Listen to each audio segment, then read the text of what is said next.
Le média est né, enfin a été conçu, a été mis en gestation dans une fédération de professionnels qui s'appelle Film en Bretagne, donc qui est également une structure associative qui regroupe l'ensemble des acteurs de l'audiovisuel en Bretagne, donc les auteurs, les techniciens, les producteurs, les acteurs de la diffusion.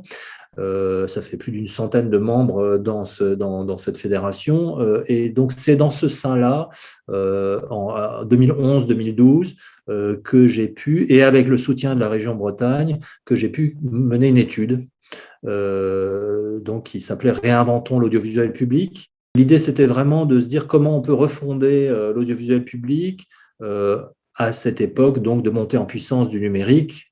Enfin, la question, c'était vraiment aussi la question des espaces publics sur le numérique, en somme, sur Internet. Et donc, cette étude a eu lieu dans le sein de Film en Bretagne, donc les professionnels y ont participé, et ça a donné lieu à une publication. Et puis, c'est à l'issue de cette publication qu'on s'est dit, bah, pourquoi pas passer aux travaux pratiques.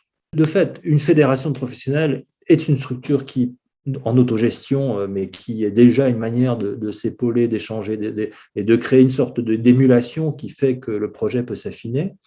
Après, on a bénéficié d'un DLA, comme beaucoup d'associations, pour nous aider à nous structurer, mais ce n'est pas ça du tout qui a été déterminant. C'est bien le fait qu'il y ait la région, une fédération de professionnels, c'est-à-dire un terreau de gens qui ont l'habitude de se questionner sur les tenants et aboutissants de leur métier, et des interactions. Évidemment, quand on fait des films, on interagit avec une société.